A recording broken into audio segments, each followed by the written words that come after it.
Kabar baik untuk kamu yang mau masuk UI, GP Media lagi buka paket tryout Simak UI dengan ratusan soal prediksi, pembahasan video dan juga kelas online. Mulai dari 25.000, kalian bisa daftar di sini.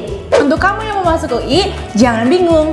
Yuk ikut bersama kami kelas online dan tryout Simak UI di GP Media. Bersama kakak di sini, Kami tunggu ya. Anyway, GP Media lagi buka paket tryout UTBK IPB.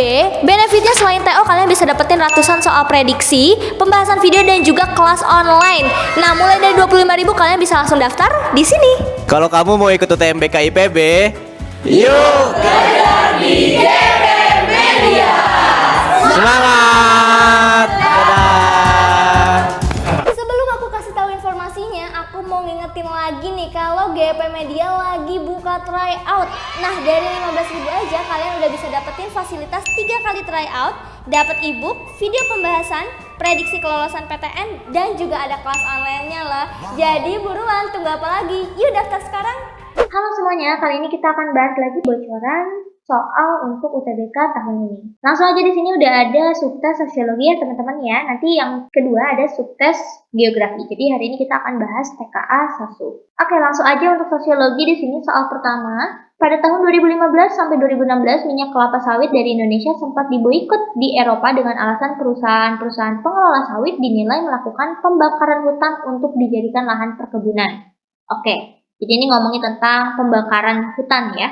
Oke. Kemudian di dalam dunia industri, pelanggaran yang dilakukan oleh perusahaan sawit tersebut ya disebut sebagai apa? Oke, jadi di sini kata kuncinya kita lihat ini ya, pembakaran hutan, oke, untuk lahan perkebunan. Kemudian pelanggaran ini kan sebenarnya nggak boleh ya kita dibakar hutannya gitu ya untuk melakukan perusahaan yang lain gitu kan. Nah jadi ini tuh dianggapnya sebagai pelanggaran. Maka pelanggaran yang ngomongin tentang pembakaran teman-teman ya. Pembakaran itu akan mengakibatkan apa sih? Biasanya kan dia ada dampaknya untuk lingkungan, ya nggak? Karena kan kalau pembakaran nantinya bakal ada asapnya, ya kan? Dan ada zat-zat yang lumayan berbahaya untuk pernapasan kita. Jadi pembakaran itu bisa menyebabkan lingkungan semakin kotor atau bisa juga kita sebut ada polusi. Nah, apa namanya? Ya kita lihat aja di sini di ABC-nya ya. Pasti kalau hubungan dengan lingkungan ada yang namanya environmental. Ini environment itu artinya lingkungan ya. Nah, kita lihat belakangnya. Kalau environmental friendly itu artinya ramah lingkungan gitu ya. Jadi kalau environmental friendly itu bagus justru bukan negatif gitu ya. Oke. Kalau ini tuh misalnya nih kita tadinya pakai sumber daya alam yang tidak bisa diperbaharui gitu ya. Misalnya kayak gas alam, minyak bumi dan lain-lain, terus kita buat lagi yang sama misalnya biogas. Nah, ini kan lebih bisa diperbaharui gitu ya, maksudnya dia lebih ramah lingkungan gitu karena diambilnya dari bahan-bahan yang lebih organik gitu ya, biogas, biomasa dan lain sebagainya gitu ya. Nah, berarti bukan yang C udah otomatis, berarti jawabannya pasti yang D gitu aja. Environmental destruction itu kan artinya seperti perusakan ya, jadi perusakan lingkungan gitu. Jadi seperti pembakaran atau misalkan penebangan liar dan lain sebagainya itu masuknya ke environmental destruction gitu ya. Kalau yang A, corporate social responsibility atau biasanya kita singkat CSR, itu adalah tanggung jawab sosial dari perusahaan ya.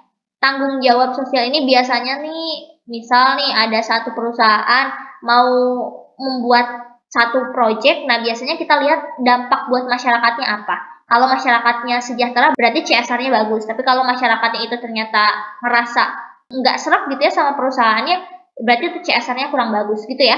Terus ada corporate strategy ya, kalau ini sebenarnya strategi perusahaan aja. Ini lebih umum sih ya kalau strategi perusahaan yang nggak berpatok kemana-mana. Oke. Kalau manajemen failure ini lebih ke kegagalan manajemen. Kegagalan manajemen biasanya ini hubungannya kalau manajemen itu sama SDM nih biasanya ya. Mungkin ada yang kayak dari segi karyawannya atau pekerjanya kayak gitu ya. Oke, tips seperti itu ya pembahasannya. Oke, next. Ini tentang multikulturalisme ya atau kemajemukan. Di sini ada Maluku, di sini ada Jawa. Oke, kita lihat ini ada dua suku yang berbeda, tapi dua-duanya ini sama-sama pegawai ya. Oke. Dalam satu komunitas gini. Oke, kemudian kita lihat soalnya. Kedua kelompok yang hidup berdampingan dengan perbedaan jenis suku tersebut dapat membentuk struktur sosial yang berpotensi bagi terjadinya. Untuk yang berdampingan seperti ini ya teman-teman ya, dia kemungkinannya ada dua sebenarnya. Ada yang namanya konsolidasi ya, ada yang namanya interseksi. Nah, bedanya apa? Konsolidasi ini lebih fokusnya itu penguatan. Jadi ini tuh individualis lah bisa kita bilang gitu ya, lebih fokus ke masing-masing kelompok. Tapi kalau interseksi, inter itu kan antar dua orang atau antar dua pihak gitu ya. Seksi itu berarti ada satu sektor yang sama. Jadi kalau misalkan interseksi itu bisa kita bilang persilangan. Kalau kita gambar ya, konsolidasi itu gambarnya memang seperti ini teman-teman. Ini adalah konsolidasi ya. Tapi kalau interseksi gambarnya itu anggaplah ini ada dua ya. Nah terus dia beririsan. Nah ini ada yang irisannya. Irisannya lah itu yang disebut sebagai interseksi sebenarnya. Jadi ada satu faktor yang sama gitu ya. Oke. Nah kalau ini Kak ini sebenarnya ada yang sama juga, sama-sama pegawai, betul. Tapi di sini diagramnya dia nggak beririsan, gitu ya. Berarti ini tuh artinya dia fokus pada dirinya sendiri, dia nggak mau bareng-bareng gitu. Kalau interseksi itu dia ada satu hal yang pengen diwujudkan bersama, kayak gitu loh, supaya nggak terjadi konflik. Makanya kalau kita bilang konsolidasi sama interseksi lebih rentan konflik yang mana, jawabannya konsolidasi, gitu ya. Jadi ini jawabannya yang oke? Kalau aksi sosial bukan, ini lebih ke aktivitas kita ya dalam bermasyarakat. Kalau pengendalian sosial bukan ya, ini biasanya pengendalian itu nilai dan norma hubungannya ya, karena ini berkaitan sama penyimpangan sosial. Integrasi itu baru persatuan. Kalau integrasi itu harusnya nggak kayak gini sih, integrasi itu diwujudkan dalam tindakan biasanya.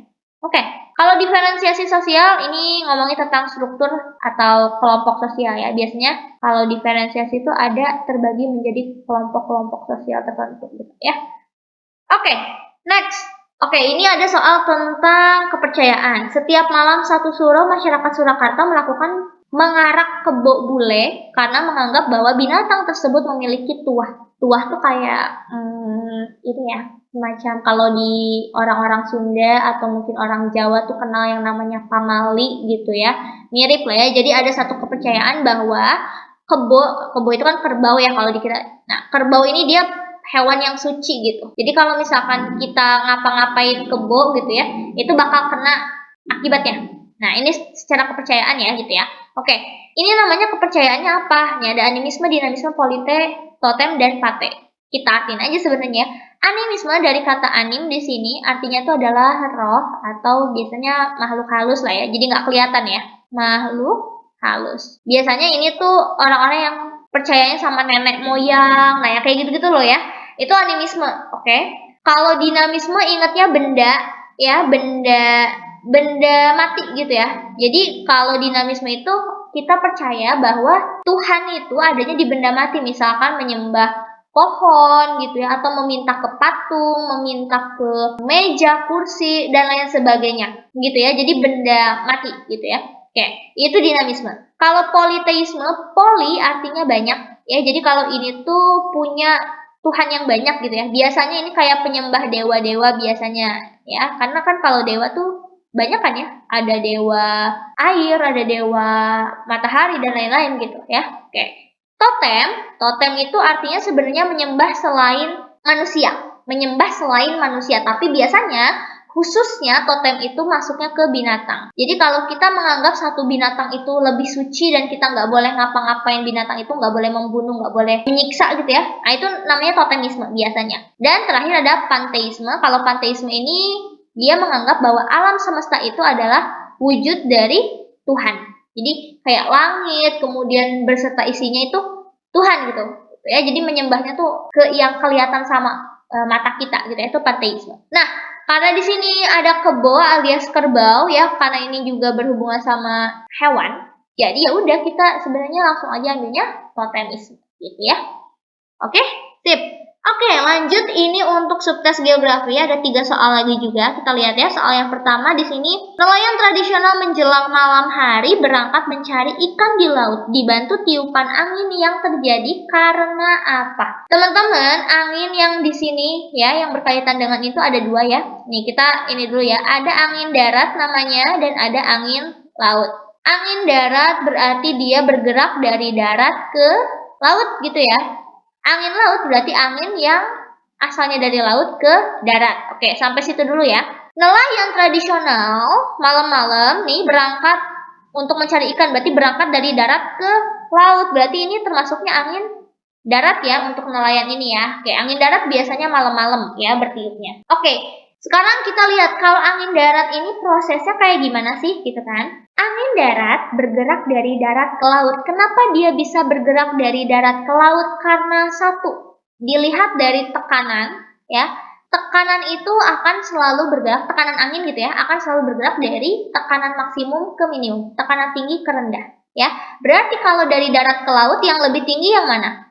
Darat dong pasti ya. Berarti tekanan darat maksimum, tekanan di laut minimum gitu ya. Kalau yang ini ya berarti ini kebalikannya gitu. Tekanan darat ini minimum tapi tekanan lautnya ini maksimum gitu ya. Oke, jadi kebalikan ya. Oke, itu yang pertama tentang tekanan. Yang kedua ngomongin tentang suhu. Suhu di sini juga suhu. Oke, kita tulis suhu darat kemudian suhu laut. Ini suhu darat kemudian ini suhu laut. Nah, untuk angin darat, ya angin darat kan ini biasanya malam-malam kan tadi ya. Ini kan dia menjelang malam hari. Ingatnya ini malam nih, gitu ya. Malam. Oke, ini malam. Ini angin laut berarti siang ya. Oke. Kalau malam hari, pasti di darat itu suhunya lebih dingin dibandingkan dengan lautan. Jadi suhu daratnya rendah, suhu lautnya dingin. Kalau untuk angin laut, kebalikan. Suhu di laut justru lebih dingin. Dan suhu di darat lebih panas. Gitu ya teman-teman ya. Oke. Nah, cuman kalau di sini kita lihat misalnya, ini kan jawabannya berarti kita bisa ambil yang C ya, tekanan maksimum di daratan. Kenapa kan nggak kita pilih yang daratan di sini? Karena ini tuh dia ngomongnya cepat dan lambat ya sebenarnya ya. Sebenarnya sih ini bisa ya kita pakai kata-kata cepat atau lambat gitu ya. Cuman kalau cepat atau lambat itu biasanya kita harus mengartikan dengan penyerapan panasnya gitu loh. Jadi kalau misalkan kita pakai cepat atau lambat di sini agak kurang cocok karena bahasanya tuh daratan cepat menjadi panas, daratan lambat menjadi panas. Padahal sebetulnya ya kita bilang aja bahwa suhunya itu ya lebih dingin di darat kebanding suhu di laut. Gitu sebetulnya harusnya gitu ya. Jadi kalau kita bisa ambil di sini jawabannya yang tepat itu adalah yang C. Oke? Kita lanjut untuk soal berikutnya. Faktor yang menentukan keefektifan fungsi hidrologis hutan adalah fungsi hidrologis. Hidrologis itu berarti hubungannya dengan air ya. Jadi bagaimana hutan itu berfungsi untuk mengatur siklus air, intinya gitu. Gimana caranya biar hutan bisa menjaga air yang ada dalam siklus kita. Berarti gampangnya tuh hutan yang bagus untuk menyerap air, untuk menjadi cadangan air, itu hutan yang gimana sih? Gitulah ya. Oke. Berarti kalau hutan yang bagus itu harus hutan yang lebat. Hutan lebat ya, contohnya hutan apa? Hutan hujan tropis. Hutan hujan tropis yang banyak di Indonesia itu bagus banget ya kalau misalkan daunnya lebat, abis gitu batangnya itu tinggi-tinggi, ya itu tuh bagus banget. Kenapa? Karena dia kokoh. Jadi air yang diserap juga banyak, kemudian juga bisa menjaga dari erosi dan banyak lah semuanya gitu ya. Nah, kalau kita lihat di sini hidrologisnya berarti fokusnya adalah ke bagaimana air itu bisa terserap dengan baik. Kalau kita lihat di sini, jawabannya kita udah bisa ambil yang A. Kenapa? Karena di sini ada kata-kata ketebalan serasah dan tutupan tajuk serasah. Kalau teman-teman nggak tahu, serasah itu misalnya teman-teman ke hutan suka nginjek bawah-bawahnya gitu ya. Misalnya nih kita di hutan biasanya kan suka nginjek kayak ada lumut, ada daun-daun gitu kan bisa kalau pohon begini gitu ya. Nah gitu, ini kan pohon nih, anggap aja begini ya. Nah teman-teman jalan nih di sini, biasanya ini ada kayak daun-daun yang berguguran gitu kan, terus tanah kan biasanya bukan jalan aspal gitu kan kalau di hutan, ini tanah-tanah tapi bercampur dengan ada daun, ada flora-flora yang lain gitu. Nah serasa itu ini yang di bawah itu adalah serasa ya. Jadi istilahnya tuh sampah-sampah organik yang biasanya terdiri dari daun kering gitu ya. Bisa daun kering, bisa juga ranting, bisa juga vegetasi yang lain. Semakin dia tebal semakin bagus ya, semakin bagus. Karena kan jadinya dia bisa menyerap air dengan baik gitu ya. Kemudian tutupan tajuk-tajuk itu atasnya nih atasnya. Jadi semakin lebat daun-daunnya itu ya, berarti dia semakin efektif untuk menjadi tempat penyerapan air gitu ya. Jadi kalau misalkan kita lihat dari atas gitu ya Indonesia, kalau misalkan hijau semua berarti itu bagus ya, berarti lebat hutannya. Tapi kalau ternyata hutannya tuh daunnya itu sedikit ya, warnanya coklat, jatuhnya kan kayak hutan gundul gitu ya, dia nggak bisa tuh nerima air dengan baik gitu, jadi fungsi hidrologisnya nggak ada ya. Oke, seperti itu ya teman-teman ya, jadi jawabannya yang A. Oke, next. Ini ngomongin seputar konsep geografis ya. Ya, kita lihat di sini harga suatu komoditas seperti karet berbeda-beda. Di negara A, harga karet paling tinggi karena hampir semua pendukung aktivitas manusia menggunakan bahan karet. Oke, kita ini A ya. A itu karetnya harganya tinggi. Harga karet tinggi gitu ya. Ini negara B. Oke, harga karetnya tinggi karena semua aktivitasnya pakai karet.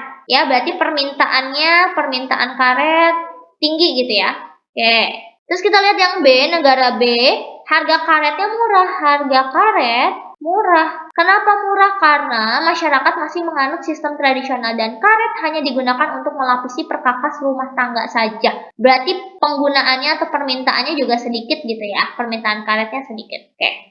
Ya. Sekarang kita lihat di sini. Pada kasus tersebut, konsep yang dipakai tuh konsep apa gitu kan? Teman-teman lihat deh. Yang pertama kali disebut di sini tuh apa sih? Harga ya. Harganya beda loh dari negara A sama negara B. Kenapa harganya beda? Karena permintaannya juga beda.